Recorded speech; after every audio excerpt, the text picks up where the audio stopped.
Hello everyone, welcome back to my channel conscious লাইফস্টাইলের নতুন আরও একটি গল্প কথায় তোমাদেরকে অনেক অনেক স্বাগত। বড়দেরকে প্রণাম এবং ছোটদেরকে অনেক অনেক ভালোবাসা জানিয়ে আমার আজকের গল্প কথাটা এখন থেকেই শুরু করছি। এখন ঘড়ির কাঁটায় বেজে গেছে প্রায় 9:30 মতো। রাধে রাধে বন্ধুরা, সবাইকে সুপ্রভাত জানিয়ে তাহলে চলো আমার আজকের ব্লগটা শুরু করছি। প্রতিদিনের মতো আজকেও একটু সকাল সকালই ঘুমটা ভেঙে গেছিল ওই 7:30টার দিকে, কারণ আজকের থাম্বনেলের টাইটেল দেখে এতক্ষণে নিশ্চয়ই বুঝে গেছো তোমরা, আজকে তোমাদের দাদা ভাইয়ের ঠাকুমার শ্রাদ্ধ রয়েছে এবং শ্রাদ্ধের কাজ আমরা বাড়িতে করব না, আমরা রাম ঠাকুরের আশ্রমে করব। তাই সকাল সকাল মা বাবা দুজনেই রাম ঠাকুরের যাওয়ার উদ্দেশ্যে বেরিয়ে পড়েছিল। আর সকালবেলা আমি তাড়াতাড়ি উঠে গেছিলাম বাসি ঘরটা ছাদ দেবো বলে নিচে, তো সেই কারণে ঘুমটাও ভেঙে গেছিল। আর তারপরে ঘরটার মুছে বাসি ঘরটা ছাদ দিয়ে আবার একটু গিয়ে শুয়ে পড়েছিলাম, কারণ ঘরে যেহেতু রান্নাবান্নার ঝামেলা নেই, তো সেই কারণে। আর আমরা বেরিয়েছিলাম প্রায় 9:30টার দিকে। আর এদিকে ঘরের দরজা খোলার সাথে সাথে আমাদের বাড়িতে নতুন অতিথি এসেছে, আমাদের গোমাতা।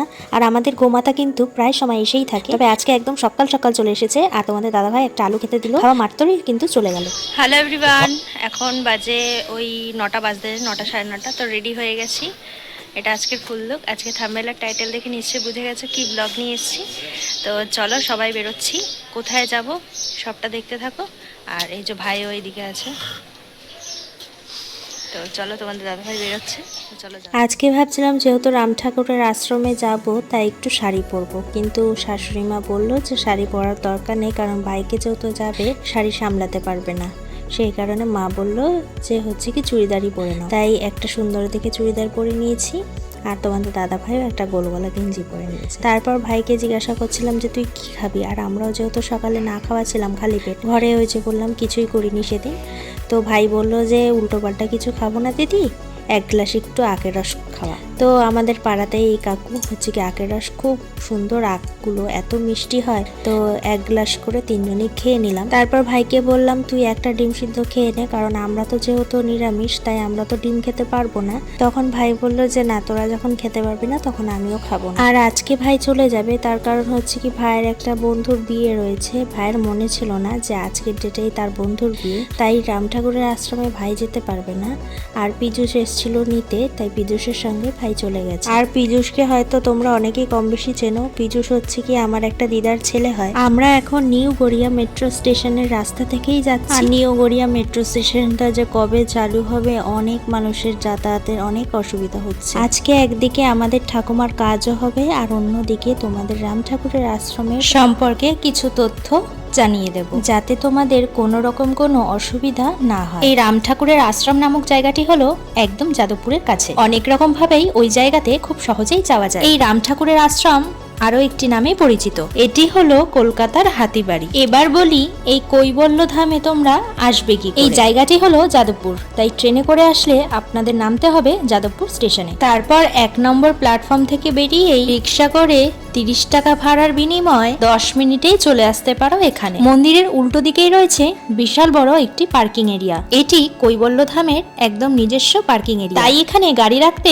কোনোই টাকা পয়সা লাগে না। আপনারা যারা কার বা বাইক নিয়ে আসবেন তাদের গাড়ি রাখতে কোনো রকমের কোনো অসুবিধাই হবে না। আমরা চলে এসেছি রাম ঠাকুরের আশ্রম তথা কৈবল্য ধামে একদম মেন গেটের সামনে। এই মন্দির চত্বরে ঢুকেই আপনারা অনুভব করতে পারবেন একটা সুন্দর মনোরম পরিবেশ। আছে একটি বড়সড় বেশ খোলামেলা প্রাঙ্গণ ও ফুল গাছের বাগান, আর বাদিকে বেশ সুন্দর মূল মন্দিরটি অবস্থিত। এখন আমাদের এদিকে ঠাকুমার কাজ শুরু হয়ে গেছে। এখানে যদি তোমরা চাও তাহলে নির্দ্বিধায় শ্রাদ্ধের কাজ সুষ্ঠুভাবে সম্পূর্ণ করতে পারো। এই রাম ঠাকুরের আশ্রমে যদি তোমরা কাজ করতে চাও, তার জন্য তোমাদেরকে মূল্য হিসাবে 6000 টাকা দিতে হবে, কিন্তু কিছু কিছু ক্ষেত্রে টাকার ভাগ আছে। আপনারা যদি এখানে কাজ করতে চান তাহলে 7 থেকে 10 দিন আগে আপনাদেরকে বুকিং সেরে রাখতে হবে, না হলে আপনারা সিট পাবেন না। এখানে দূর দূরান্ত থেকে মানুষের আগমন, এবং আপনারা যদি বুকিং করতে চান তাহলে আপনাদেরকে ওখানে গিয়েই বুকিংটা করতে হবে। ফোনে কোনো রকমের বুকিং হয় না, এবং আপনারা ক্যাশ টাকা নিয়ে যাবেন। কোনো রকমের অনলাইনের সুবিধা কিন্তু ওখানে নেই, এবং বুকিং টাইম হচ্ছে সকাল 10টা থেকে 12:30 অবধি এবং বিকেল 4টে থেকে 6টা অবধি, এবং এই টাইমের মধ্যেই কিন্তু আপনাদেরকে আসতে হবে। অন্য টাইমের মধ্যে আসলে কিন্তু কোনো রকম ভাবে কোনো বুকিং হবে না। এখানেই রয়েছে টোটাল 4টে কুপন কাউন্টার, যেখান থেকে আপনারা 60 টাকার বিনিময়ে কুপন কেটে নিতে পারবেন, এবং ভোগ প্রসাদের কুপন কাটার টাইমিং হচ্ছে সকাল 9টা থেকে 11:30টার মধ্যে। আর আপনারা যদি ভোগের প্রসাদ বাড়ি নিয়ে যেতে চান তাহলে লাগবে 120 টাকা, এবং ভোগ বিতরণ শুরু হয় বেলা 12:30 থেকে। পাশেই আছে একটি বেলগাছ, এবং বেলগাছের গোড়াটি সুন্দর করে বাঁধানো। আর এখানে রয়েছে স্বয়ং বাবা ভোলে মহেশ্বর। সত্যি এই জায়গাতে আপনারা না আসলে বুঝতেই পারবেন না এখানে আসলে মনটা কতটা শান্তি পায়। এবং আপনারা চাইলে এখানে এসে পুজোও দিতে পারেন। শীতকালে এখানে কত সুন্দর সুন্দর রকমের ফুলও দেখা যায়। আর এখানে চেয়ার টেবিলে বসিয়েই ভোগ খাওয়ানো হয়।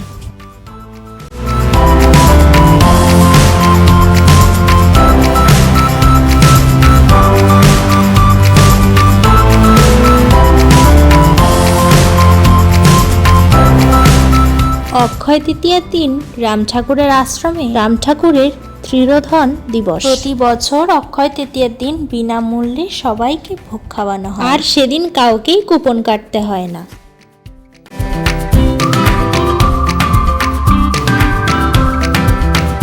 মূল মন্দির লাগোয়া এই যে বিশাল ঘরটি দেখছো, এটি হলো এখানকার অতিথি নিবাস। নিচে আছে অফিস ঘর ও ভোগ খাওয়ানোর হল ঘর, এবং ওপরের ঘরগুলোতে থাকা যায় একদম বিনামূল্যে।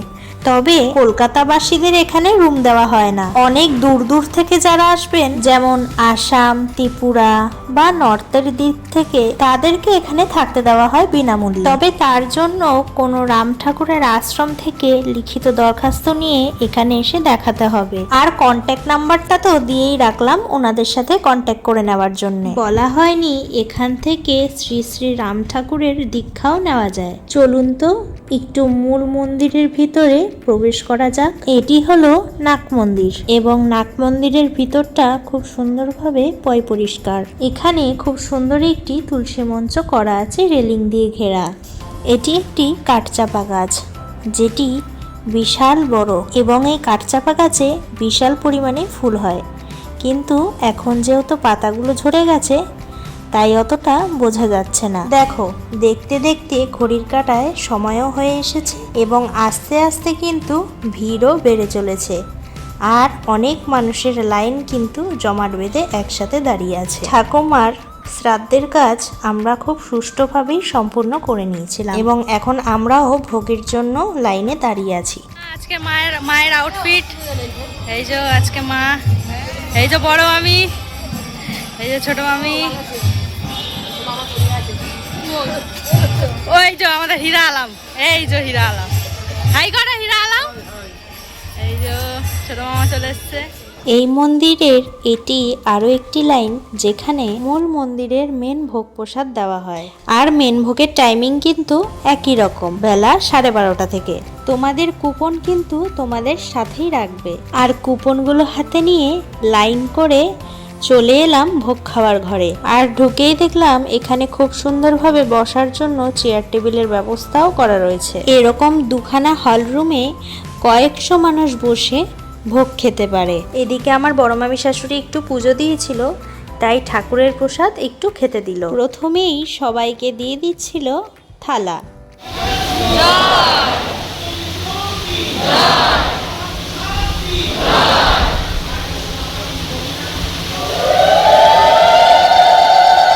এবং এখানকার সিস্টেম আর ব্যবস্থা এতই ভালো যে তোমরা না আসলে বুঝতেই পারবে না। এখানে দেওয়া থোকা যারা করেন তারা সকলেই মহিলা। তারপরে দিয়ে দিয়েছিল গ্লাস আর তার সাথে পানীয় জল। আর সব থেকে বড় কথা, এখানে সবার কাজ বাজ খুব পয় পরিষ্কার। এখন সবাই ভাগে ভাগে খাবার দাবার নিয়ে নিচ্ছে। আমাদেরকে প্রথমেই দিল অন্ন, আর অন্ন কথার অর্থ মানে ভাত। তারপরেই দিয়ে দিল খুব সুন্দর স্বাদের শুক্তোর তরকারি। এখানকার পরিষেবা এবং রুলস এত মেনটেন করে চলে, হাতে গ্লাভস এবং মুখে মাস্ক দিয়ে সবাই কিন্তু পরিবেশন করে। তারপরে দিল লম্বা লম্বা আলু ভাজা, তার সাথে গরম গরম ডাল, এবং এখানকার প্রত্যেকটা রান্না খুব সুস্বাদু হয়, আর স্পেশালি শুক্তোটা।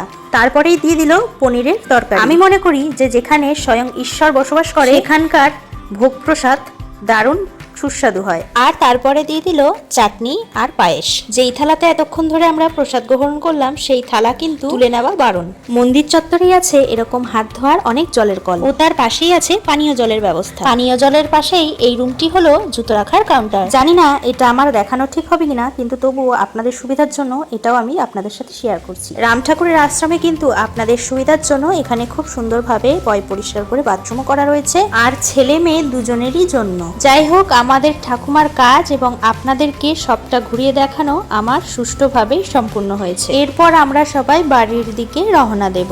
এই বাইকটা আমার বড় মামি শাশুড়ির ছেলে নতুন কিনেছে।